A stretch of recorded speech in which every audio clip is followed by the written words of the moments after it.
Hi, Jack. Hi, Margaret. Hi, Michael. Hope everyone's doing well tonight. We'll get started in just another couple minutes.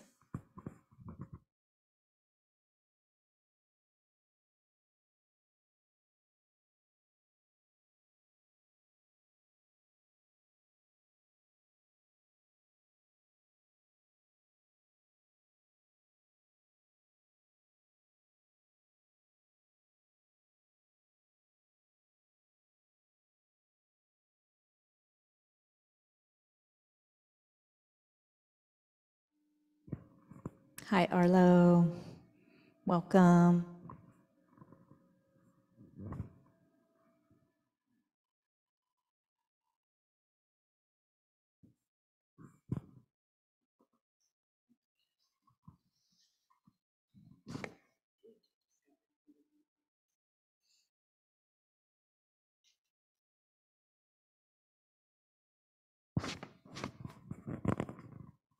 Hello, folks on YouTube. Hi, Ian. Hello, hello. Hope you're doing well.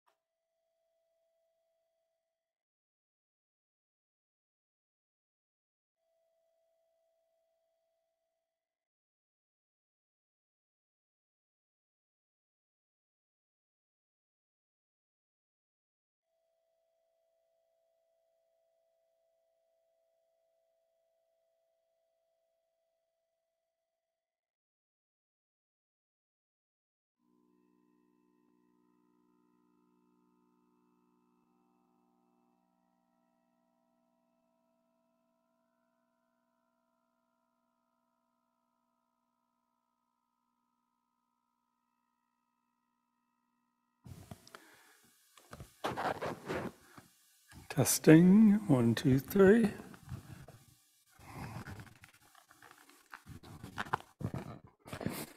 Okay. All right. You have any announcements to make? No announcements really, other than this is our second to the last class. So next Monday will be our last class for this module, the spiritual teacher. And then we'll pick it back up. Oh, I should have looked at that date before I said this. In July. Yeah, I think it's that second Monday of July, but I'll have to double check. What's that class going to be? That one is Death and Rebirth. Okay. One of my favorites. Yes. Don Brown will be A teaching. nice, fun summer class Excellent. on death and rebirth. Okay, good evening, everyone. As Linda said, this is our third of 4 segments on the spiritual teacher in this module of Discovering Buddhism. So let's begin with some prayers. We use the prayers to help set our motivation for being here and in participating in the discussion and meditations that are to follow. Most of us have probably had a pretty busy day. We've got a lot going on in our mind, and the prayers help focus our mind, become more concentrated and focused, and as I said, set our motivation. Motivation is key in developing our mind, the motivation, the reason why we do things. So these prayers, typically we start off with these are on page 34 and 35 in the Gold Prayer Book. Taking refuge and generating bodhicitta. This is taking refuge in the Buddha, Dharma, and Sangha, what's referred to as the 3 jewels. And then generating the bodhicitta mind. Geshe Gelik talked about that this past Sunday. It can be translated as the mind of enlightenment, or the great mind, the mind that wishes to become enlightened for the benefit of others. So we turn to the Buddha, Dharma, and Sangha, and we think about bodhicitta. Then we read the 4 immeasurables. 4 aspirations or wishes, immeasurably great, all-encompassing. They include everyone, not just the people we like, but everyone throughout time and space. And then we read the 7-limb prayer, and you'll see different versions of the 7-limb prayer, but this is a very typical one, starts with mental prostrations, offerings, confession, rejoicing, requesting the teachers to remain, requesting that the teachers teach, and dedication. First line is mental prostrations. Second line is mental offerings. Third line is declaring our negative actions, which is a form of purification, which we talk about in some of the other modules. Fourth one is rejoicing in all the good works of both ourselves and others. The next is requesting the teachers to remain, those who are guiding us, who are instructing us. Next is requesting not only that they remain, but they teach, because that's what an enlightened being can do. An enlightened being can't remove our negative karma, but an enlightened being can teach us how to do it. So that's what a Buddha does. A Buddha teaches. And then we do a dedication. And then the last one is the mandala offering. And this is a more extensive form of offerings in which we imagine or visualize everything wonderful in the entire universe. And we offer it to all living beings for their enjoyment. Okay? So we'll start with refuge and generating bodhicitta, 3 times in English. I go for refuge until I'm enlightened to the Buddha, the Dharma, and the Supreme Assembly. By my practice of giving and other perfections, may I become a Buddha to benefit all sentient beings. I go for refuge until I'm enlightened to the Buddha, the Dharma, and the Supreme Assembly. By my practice of giving and other perfections, may I become a Buddha to benefit all sentient beings. I go for refuge until I'm enlightened to the Buddha, the Dharma, and the Supreme Assembly. By my practice of giving and other perfections, may I become a Buddha to benefit all sentient beings. And now we'll read the 4 immeasurables, and we'll pause after each line and think about what it means. May all sentient beings have happiness and the causes of happiness. May all sentient beings be free from suffering and the causes of suffering.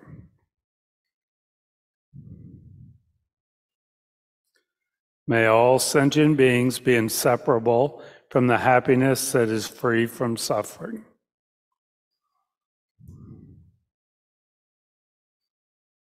May all sentient beings abide in equanimity, free from attachment for friends and hatred for enemies. And now we'll go through the 7 limbs, pausing after each limb. Reverently I prostrate with my body, speech, and mind. I present clouds of every type of offering, actual and imagined.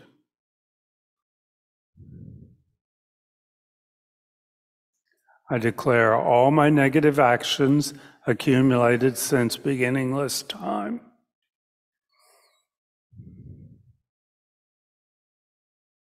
And rejoice in the merit of all holy and ordinary beings.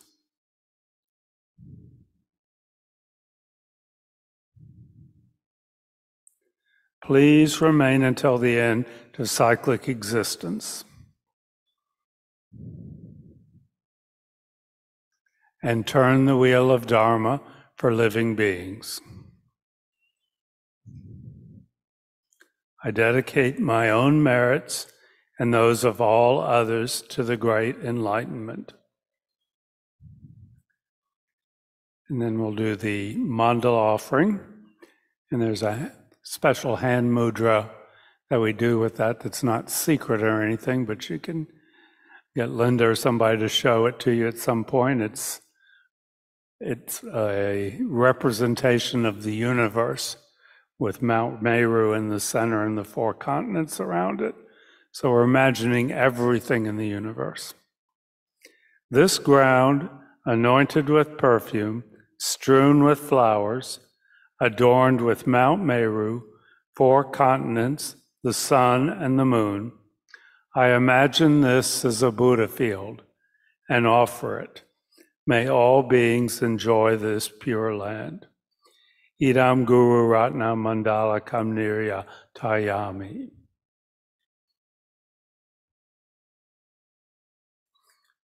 So now we'll begin our first meditation session.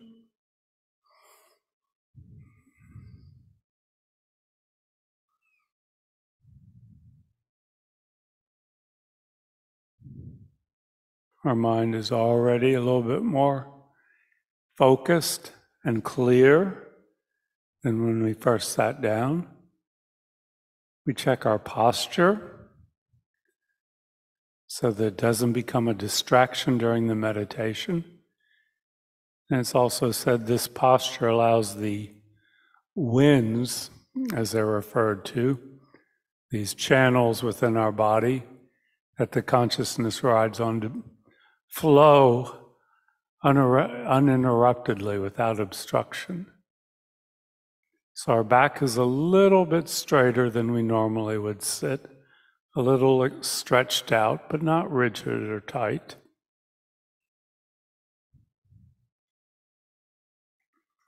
Our head is maybe just a couple degrees in front of the vertical, but not tilted to one side or the other. Eyes lightly closed or very slightly open.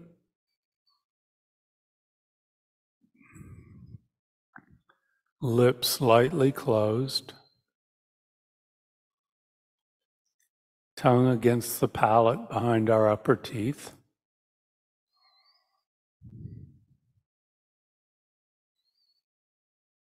Shoulders down and a little bit back so our chest is open.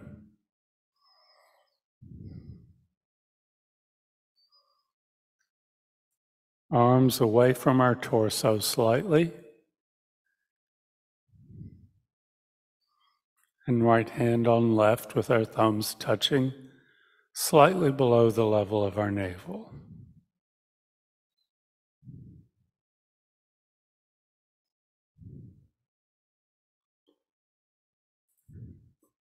Legs in a position that we find comfortable. If we're sitting in a chair, our feet are on the floor or on a cushion. If we're sitting on a cushion, our legs are in a position that we find stable and non-distracting.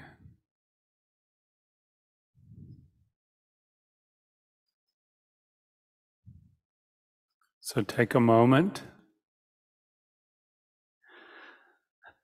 and check your posture and identify any sources of discomfort or tension now and address them now so that they don't become distractions during the meditation.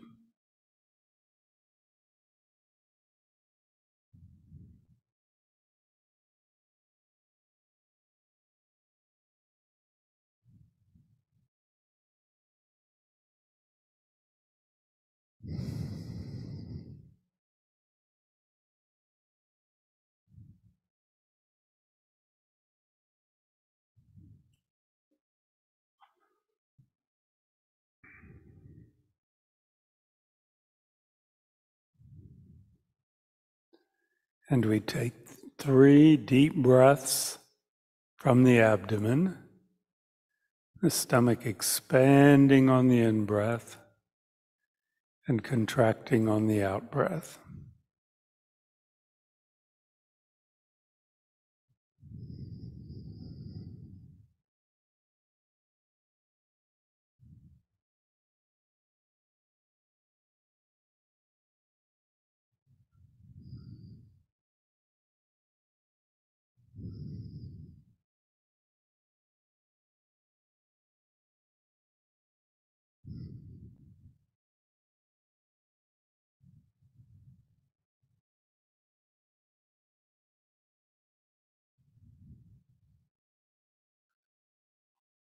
And now we allow our breath to return to its normal pattern.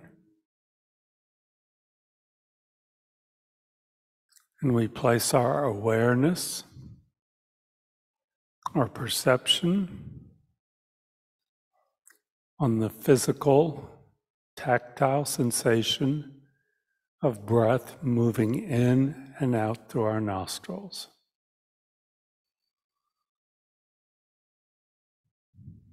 Breath moving in, breath moving out. The purely tactile sensation of air moving over the mucosal membranes. Nothing more than that. Just perception directly on the sensation.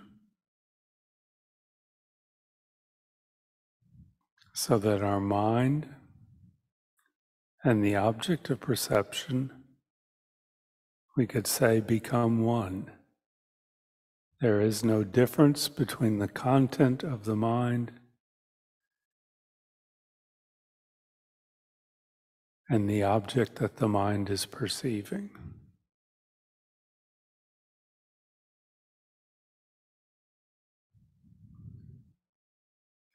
And every time another perception comes into our mind, a sound, a physical feeling, a memory, a plan, we set that aside and come back to the breath.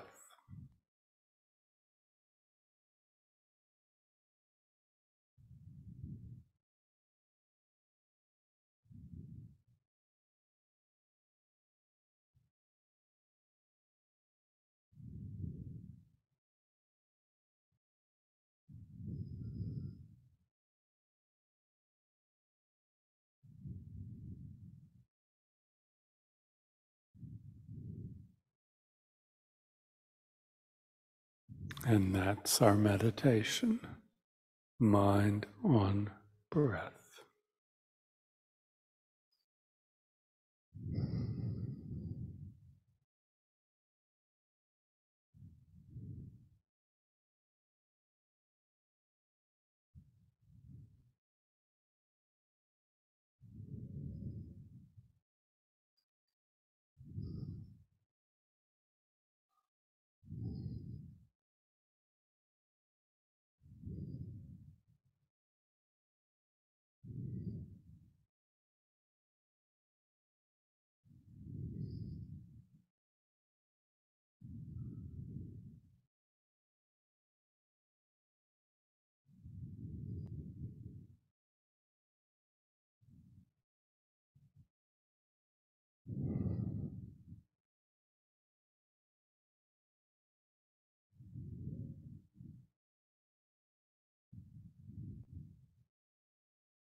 And we can end our meditation with a dedication. We start with a motivation, we end with a dedication. We acknowledge that we've done something positive just by sitting quietly and working with our mind. Our mind is a little bit different than when we began the meditation. We've made a positive imprint on it, created some positive karma, and we think, may that positive energy not be lost or dispersed or allowed to fade away, but may it stay in our mind and ripen in the future in a way that will be of benefit to all living beings.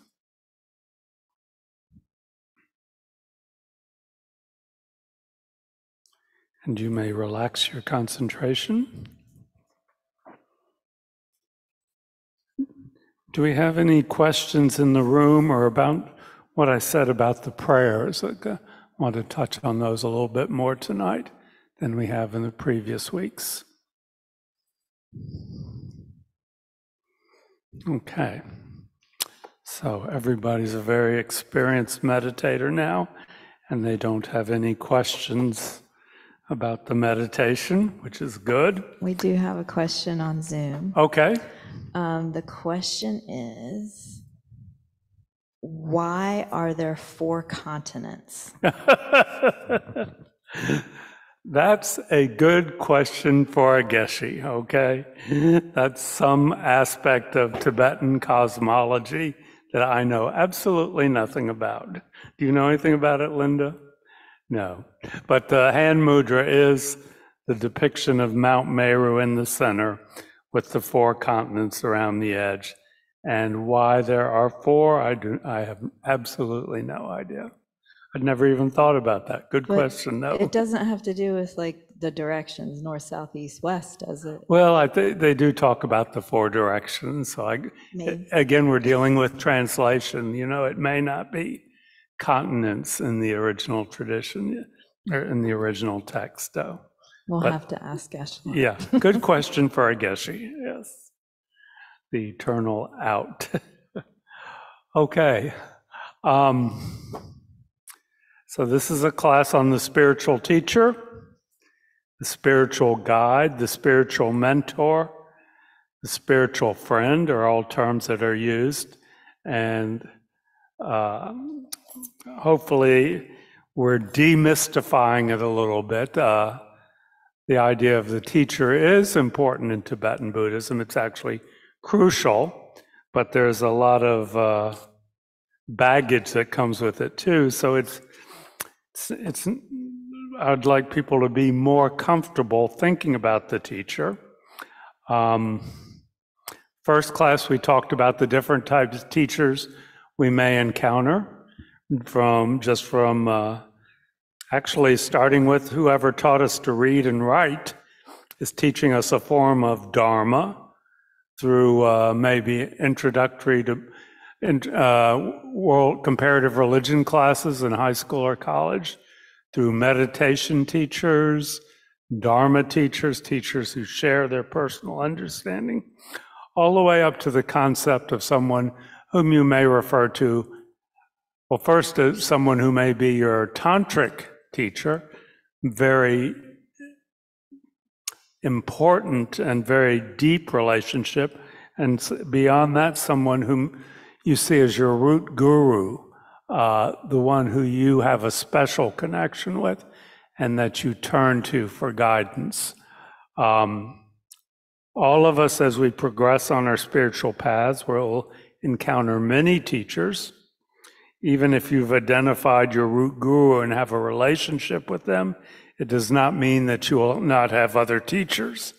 You will have other teachers whom you relate to in different ways. You're not going to relate to all of your teachers in the same way, and the teacher won't relate to all of their students in the same way.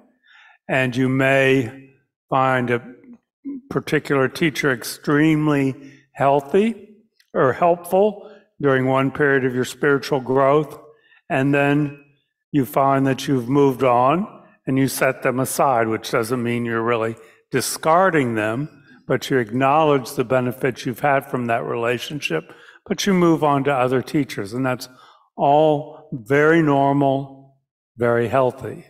You may have teachers from various different Buddhist traditions even. They're not necessarily everyone, you know, Kadampa Center is part of the Galupa tradition. There are 3 other traditions in Tibetan Buddhism, and there are other types of Buddhism.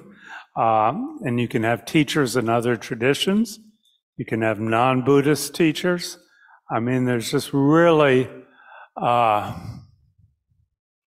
no restriction on where your teachers can come from or what you may be learning from them. But that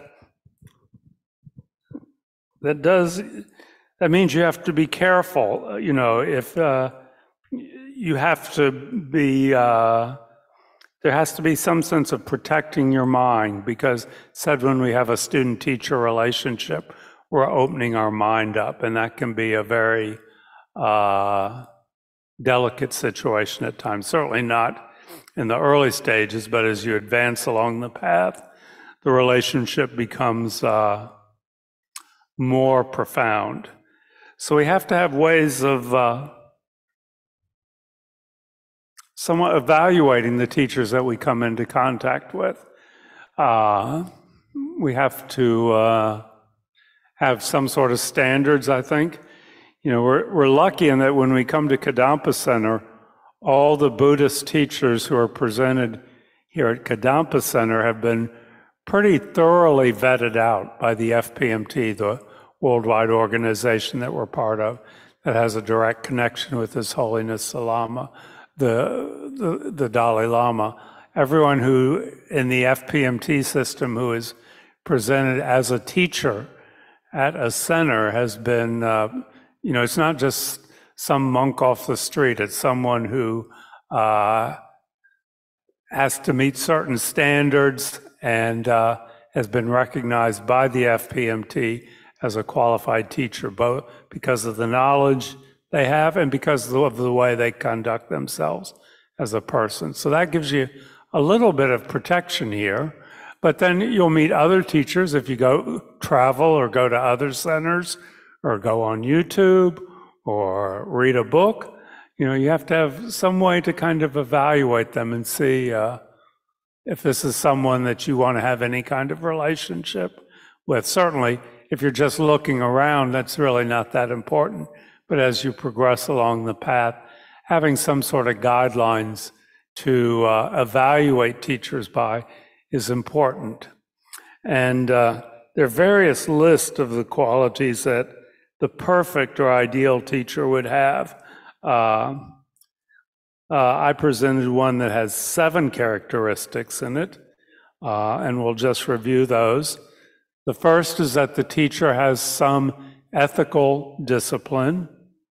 And in Buddhism, when we use the word ethics or ethical, it basically boils down to not harming others, not hurting others, primarily by speech or actions of body. So we look for someone who has a degree of ethical discipline, who restrains their speech and restrains their actions so that as much as they can, they're not hurting others. So that's the first quality we look for. The second is a degree of concentration, which, when we meditate, it may seem to us that we don't have any concentration. And certainly we can't read the teacher's mind, but I think from their manner, from the way they speak, from the way they conduct themselves, from the way they interact with others, we can get a sense of whether they've at least worked on their ability to concentrate, to keep their mind focused. The third quality we look for when we're evaluating a teacher is pacification or calming of their disturbing emotions. And the disturbing emotions are considered primarily to be various forms of anger, covetousness or clinging, and ignorance, which is kind of a pig-headed ignorance, kind of stubborn ignorance. Those are the 3 big categories of the disturbing emotions. And we look for a teacher who we can see that they've worked to calm those negative emotions, if not eliminated them completely. Next is enthusiasm for teaching. They seem to get joy from sharing what they know with others. That's a source of joy for them, and they rejoice in the ability to convey this information to others. Next one, they have more knowledge and experience of the subject on what we're teaching than we do. That's a very kind of down-to-earth one. They have to know more than we do to teach us about something. If we know more than they do, then that person is probably not going to be the right teacher for us on that subject. Now, they may know a great deal about one subject, for example, one area of Buddhism, one particular meditation or practice, and we can have them as our teacher for that specific area without necessarily assuming that they're a teacher in every other aspect of Buddhism. They have as their motivation the wish to help others. They're not teaching to make themselves look good. They're not teaching for financial gain. They're not teaching so they have a lot of disciples following them around, catering to their every wish. That's one thing that's reassuring about the teachers that we invite here through the FPMT. None of them are being paid to come here. We make offerings to them, but they come with they don't have a per diem or an expectation that they're going to get paid for coming here. They do it because they want to, and because they want to share what they know. So that's very reassuring in a way. And they're honest and lacking in hypocrisy. They don't pretend to have qualities or understandings or knowledge that they don't really have. They're honest about what they do know and what they don't know, about what their understanding of the Dharma is and what the understanding of the Dharma isn't. So these are some general guidelines, and most teachers we come into contact with will not be masters in all these areas, but will at least see some glimpse of these qualities. And as we move along our path and our relationship with our teachers becomes deeper, we become more almost, these qualities become more important, and we put more emphasis on them. When we're just getting a very basic level of teaching, they're not that important. But as we encounter other teachers, then we say, do I want to study with this person in a greater depth? We can use this as sort of a template to measure them against. Not in a critical way, not putting them down for where they may not meet the ideal, because very few teachers that we encounter are actually going to meet the ideal. But this is kind of the perfect teacher, and we can measure them against us and see how they stand up without being critical where they fail. That's important. Okay, because we may have teachers who are very strong in all the areas except one and seem to be a little bit lacking, and we have to make a decision, say, I can accept that, or I can't accept that. It depends, okay? So that's how we measure the teachers that we come in contact with. Any questions about that or any comments? Okay. How do you solve misunderstanding between you and your teacher? Do you go to another teacher to... Okay. Oh, yeah. How do you, the question was, how do you deal with misunderstandings with your teacher? And that's a great question, and there's no single answer to that. I mean, it's the same way, ideally, I think it'd be the same way you deal with misunderstandings with anyone else in your life whom you have a significant relationship with. If possible, you'd talk to them about it, okay? I don't think there's any specific guidelines, okay? Certainly, when you're in a relationship with a teacher, and we'll talk about this more in the qualities of a student, you don't leave your intelligence or your understanding of what's right and wrong at the door, okay? You don't become stupid. You don't all of a sudden have this blind faith. You're still an intelligent human being who has a mind that can evaluate, okay? So sometimes the teacher may say, a teacher who you've had a long relationship with that you examine closely, they may say or do something that you think is wrong. And you have all the choices in the world. You can just set it aside and continue, or you can actually even remove yourself, not remove yourself from that relationship, again with the understanding that that person was a teacher and they never won't unbecome a teacher for you, but you may have moved on beyond them. In fact, it even says in one of the, I don't know if this is really practical, but in one of the texts it says, if the teacher says something that contradicts the words of the Buddha, you're supposed to raise your hand and say, no, that's wrong.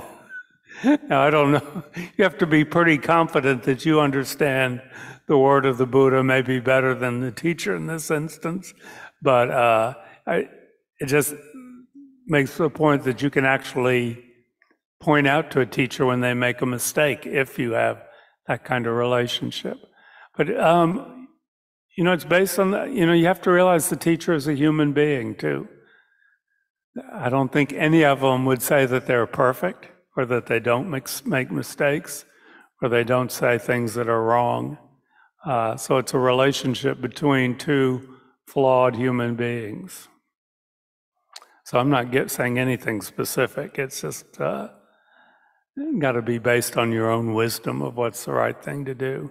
But talking to someone else about it is not a bad way of approaching it. Talking to another teacher you have about it is not a bad way if it's a big deal. We might have a question on Zoom. Paul or Carmen, did you have a question?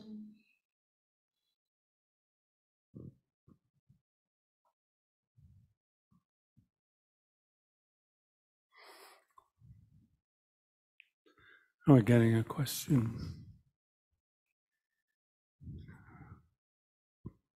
Okay, all right. I would like a teacher in terms to start with, just to answer, fill in the blanks, fill in the parts that I'm not sure of, that I sort of think of. And I'm a little bit shy about asking someone to be a teacher. And I'm wondering if that ever comes up in. Yeah, well, when we're just starting out, I mean, you go to a teaching by His Holiness the Dalai Lama, there are 10,000 people in the basketball stadium with him, and there's not a line for people to ask him their individual questions. Okay, a lot of that answering questions in this day and age where there's so many students and so few teachers. We're not in a monastery on top of a mountain in Tibet where there's 200 teachers and 1,000 students. The ratio is very different. So I think a lot of the responsibility comes on us to find the answers out as best we can, or ask other students, or do it through reading. I don't think we can automatically expect to find a relationship where we get to go one-on-one with the teacher and have our individual questions answered right away. Okay, that takes time to find that sort of relationship. Okay, thank you. Does that address what you were? Yeah. Yes, it does. Thank you. Yeah. I mean, we'd all like to have a one-on-one relationship with a teacher right from the beginning, and it's just not practical in this day and age. It's not realistic. Yeah. Lots of times we work with other students and ask other students, and that's where we get those answers initially. Okay. Are y'all in Colorado? Yes, I'm in Colorado. Okay. Great. Glad you had a safe trip. Okay. Any other questions or comments right now? Okay. Let's just do a brief review meditation on this. Check your posture.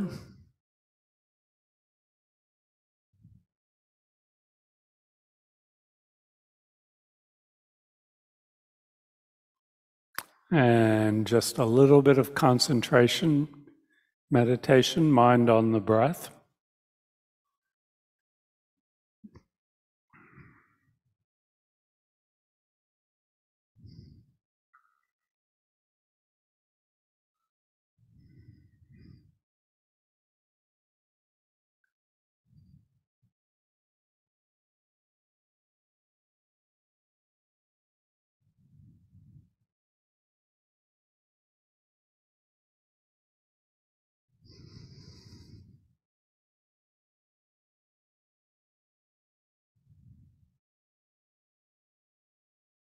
And we're just going to do a brief review meditation of the qualities of an ideal teacher. Just get real clear on what each one of these is. And if you like, bring to mind a teacher that you've had, maybe in Buddhism, maybe in learning to play the piano, or anything that demonstrates this quality. And you can use different teachers. The first characteristic is ethical discipline, not harming, either through speech or physical actions.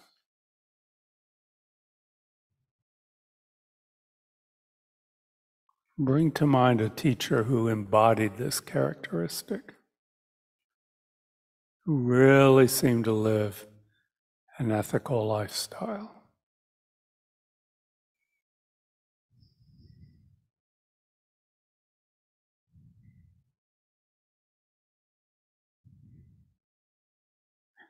The next quality is a mind of concentration, an ability to focus, to see what's important, what we need to work on. Think of a teacher with that quality.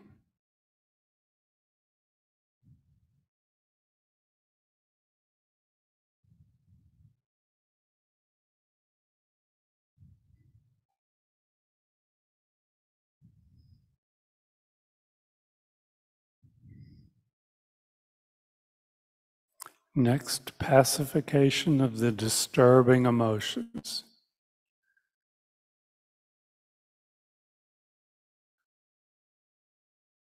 A teacher who may have been fierce at times, but was doing this out of compassion. Maybe someone who's pacified their disturbing emotions. We get a sense of that when we have a relationship with a teacher.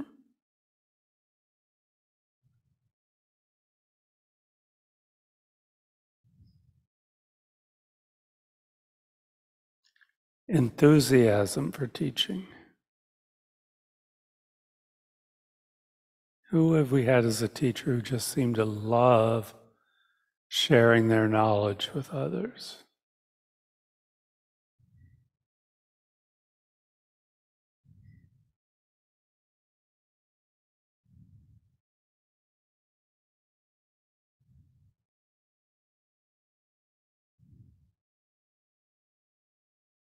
A greater fund of knowledge than we have.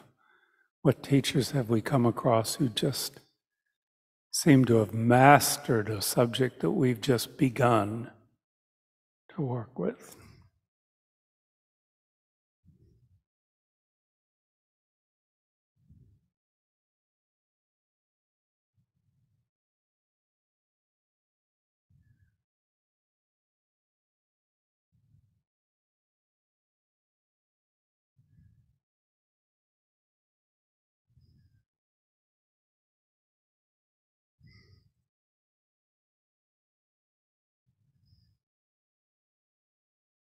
And next, the wish to help others, to help the students because of love and compassion. Wants to help the students.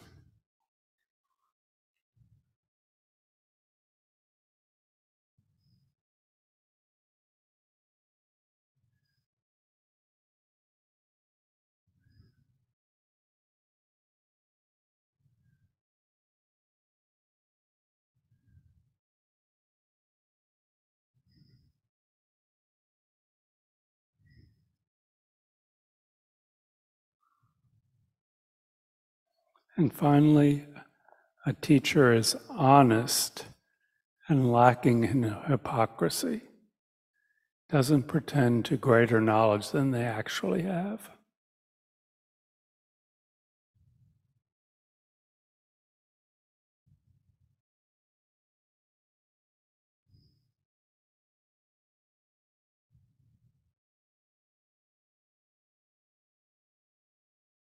And very few teachers will have perfected all these qualities, but a lot of this is intuitive. We get a sense that they at least have some basis in all of these 7 points.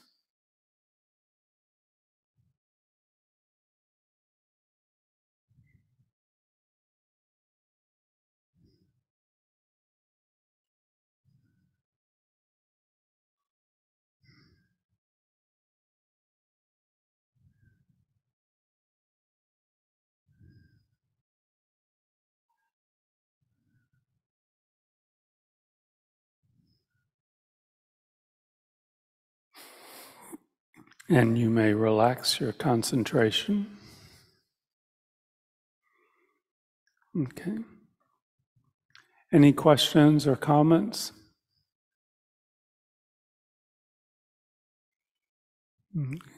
Okay, so now we'll talk about the qualities of the ideal student. Again, there are various lists of this sort, and if you studied Tibetan Buddhism for any length of time, you know they love lists. There are always 7s of these and 21s of those. Luckily, the qualities of the ideal student, at least as described by Lama Tsongkhapa, who's the great sage in the Gelugpa tradition, there are only 3. So the teacher has 7 qualities that we look for, but the ideal student, there are 3 main ones. Not that this list couldn't be expanded at length. So the first one is an objective and open mind.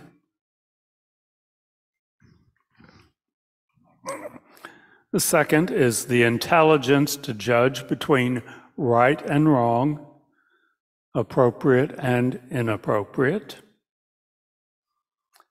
And the third is enthusiasm for an interest in the subject.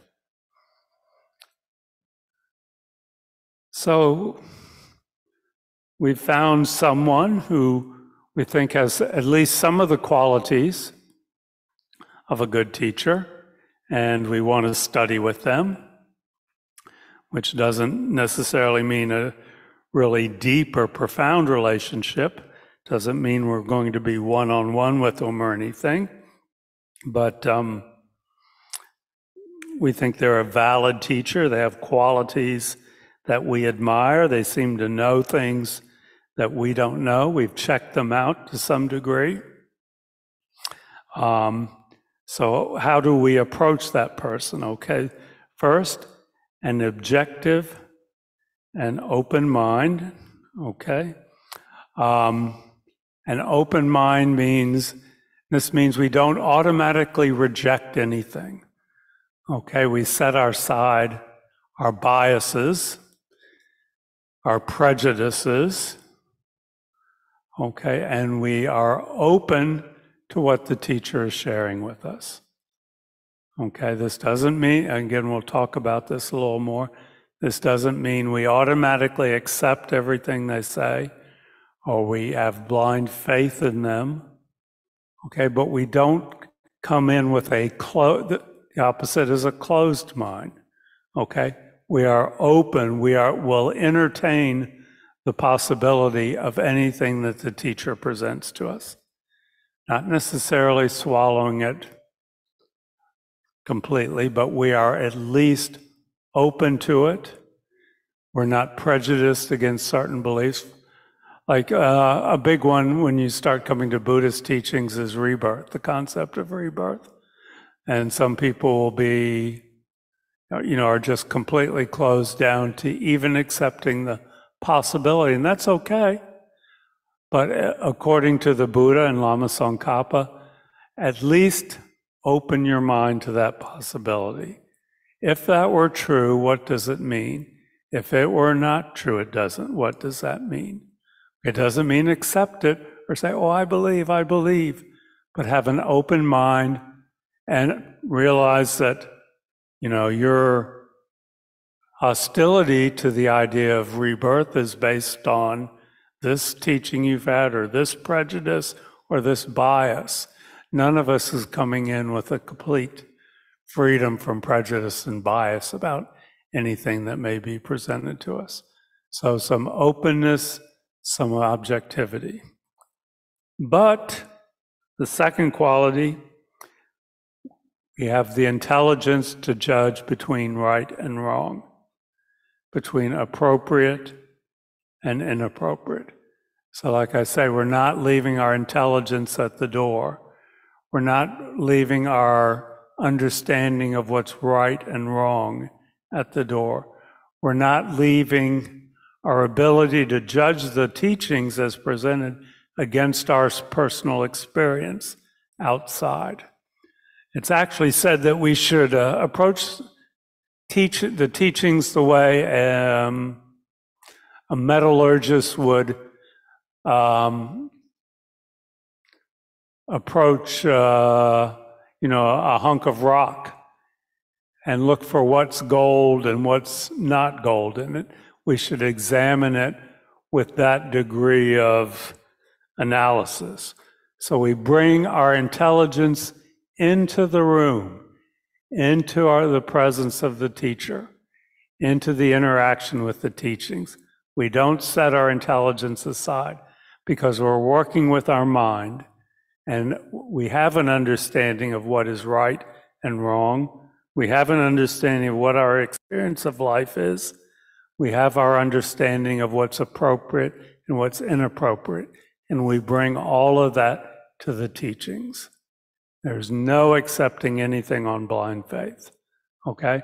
So we have an open mind, but an intelligent mind. Okay? We're not coming in as blank slates. Okay? We're not coming in as intentionally dumb or stupid. We bring our mind and our ability to analyze and our ability to reason to all of the teachings. And then the third quality of an ideal student is enthusiasm for the subject. Okay? I mean, that's pretty self-explanatory. If we're interested in it and enthusiastic, we're certainly going to get more from the teachings. Okay? If some teachings we may, it may be a highly qualified teacher, it may be a very important subject, and we just have no objective interest in it. It's not that we're closed to it.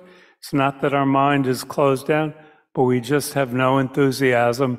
We feel that that's not right for us right now on our spiritual path, or we're working on other things and we don't have the mental energy to deal with this. So that's okay. Just set that aside. When you come here to Kadampa Center, you have no obligation to be equally enthusiastic about everything that's presented. Okay?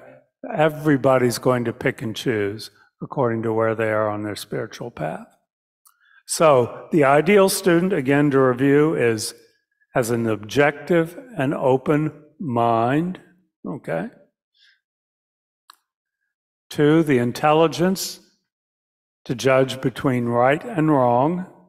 This means both in the sense of what's ethical and what's unethical, but also I think in the sense of what jives with my experience of reality and what doesn't, what just seems fantastical or wrong, what's appropriate and inappropriate, and has enthusiasm and interest in the subject.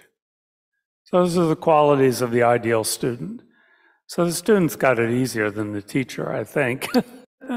I think if we're have some connection with a teacher, we can pretty easily rustle up a little bit, at least, of all three. Again, we're not perfect and we're not ideal students, but that's what we should aspire to, the way to interact with someone who we've identified as a teacher, someone that we can learn from. Those are the characteristics that we want to bring. And there's the analogy of the pots.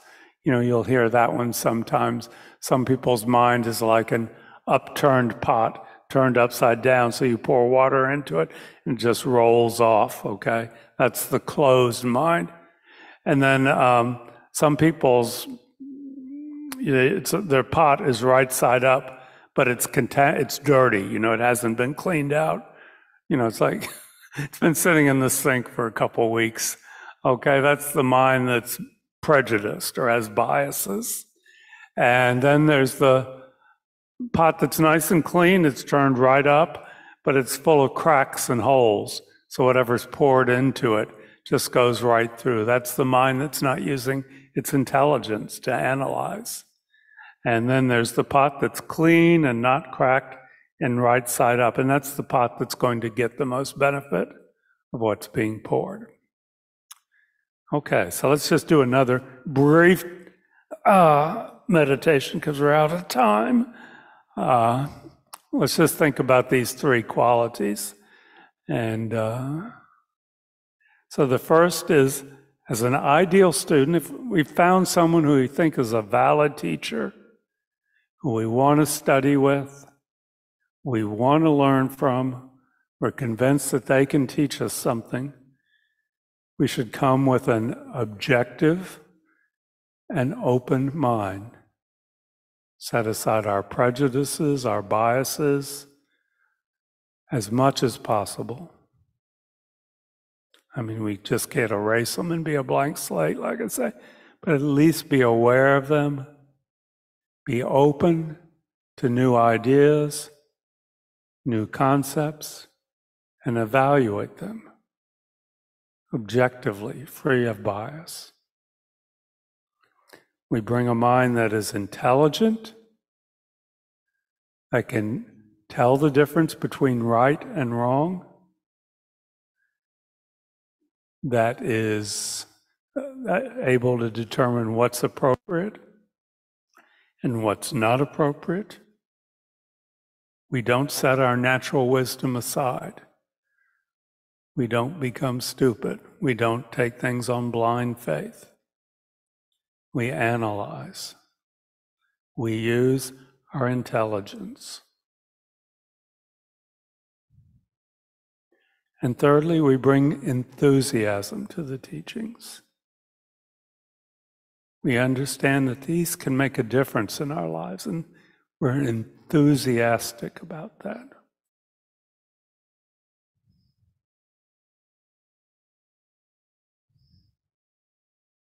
So maybe not where we are now most of the time, but that's the condition we aspire to as an ideal student. Okay, so let's just take a moment and acknowledge the positive energy that we've created together tonight. We've talked about the different types of teachers, the ideal qualities of the teacher, the ideal qualities of the student, as kind of templates that we can carry with us. And may this positive energy that we've created together this evening not evaporate or be lost, but may it ripen in the future in a way that benefits all living beings.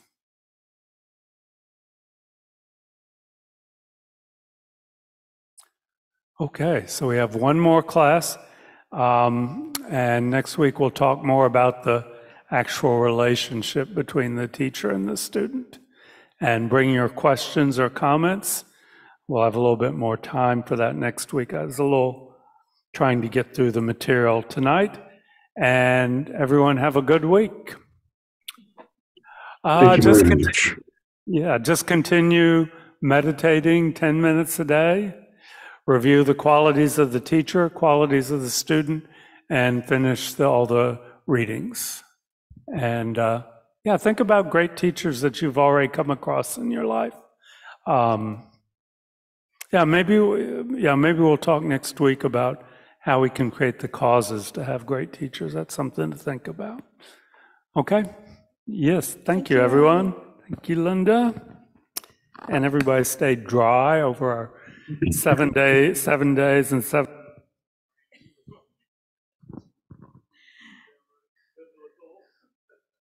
It's dry in Colorado, apparently. Good night, everyone. We'll see you next week. I did speak incorrectly about when the next Discovering Buddhism module is. It doesn't start until July 24th. So we'll have a 3-week break after this class. And we will start up with Death and Rebirth. And Don Brown is not the teacher, Steve Smith is. So I'm sorry, I had not had that in my brain. We'll see you next week. Good night. Thank you, Linda and Robbie. Thanks, Linda. Thanks, Robbie. Good night.